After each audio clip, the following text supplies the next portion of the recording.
여러분들은 아브라함을 통해서 성경의 흐름을 알 수 있다라고 하면 그 말이 믿어지십니까? 어떨 것 같아요? 아브라함이라는 한 명의 인물을 통해서도 성경의 이야기 전체를 우리들이 알 수가 있어요. 그렇다면 정말 놀랍고 신기한 이야기가 되겠죠.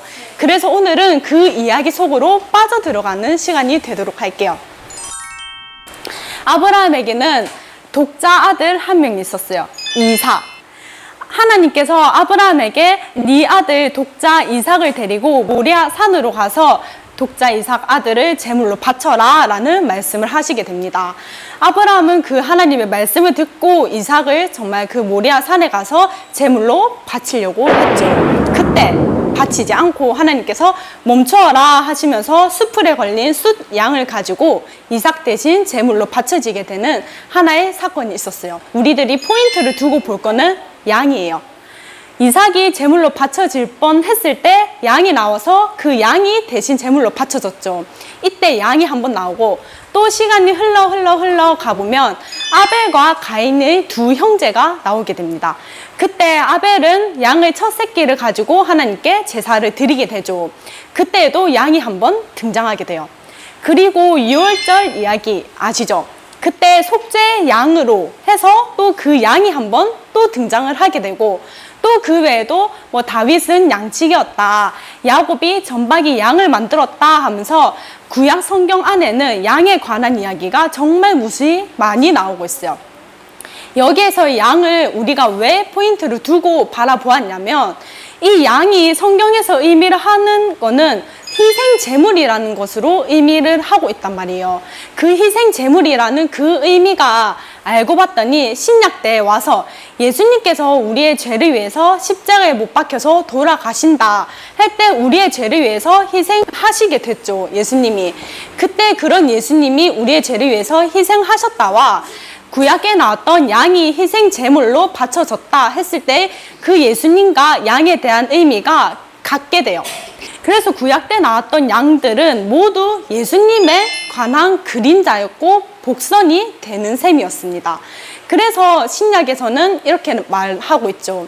예수님을 두고 보라 세상 죄를 지고 가는 하나님의 어린 양이로다 라고 얘기를 하고 있습니다.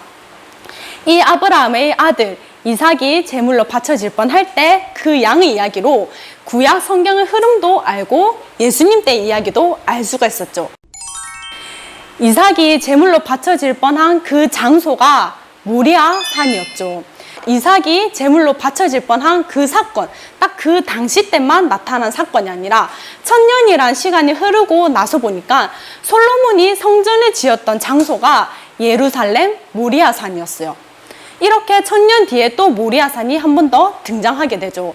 그리고 또 이 모리아 산이 예수님 때 한 번 더 등장하게 돼요.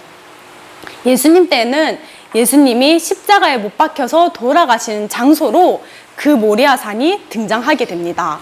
그리고 또 이 모리아 산은 요한계시록에 가서 시온산으로 한 번 더 마무리로 등장하게 돼요. 이 모리아 산이라는 것 매개체 하나를 가지고도 구약 때부터 예수님 또 요한계시록 때까지 성경의 전체적인 흐름이 또 눈에 보이게 되죠. 그리고 또 한 가지가 더 있어요.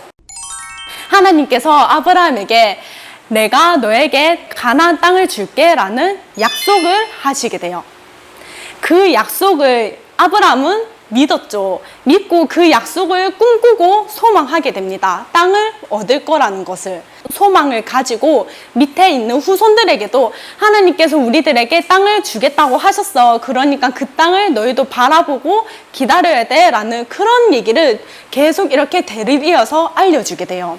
그러다 보니까 아브라함부터 시작해서 그 밑에 있던 후손들은 가나안 땅, 하나님께서 주시겠다고 하셨던 그 땅을 바라보고 그 땅에 대한 소망을 가지고 살아가게 돼요.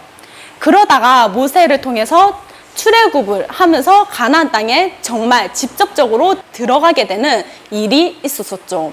가나안 땅에 들어가서도 그냥 뭐 태평하게 마음 편히 사는 게 아니라 하나님의 말씀을 잘 들으면 복을 받고 하나님의 말씀을 잘 못 들으면 저주를 받는 그런 역사와 그런 일들로 가나안 땅 안에서도 이야기가 흘러가게 되는 거예요.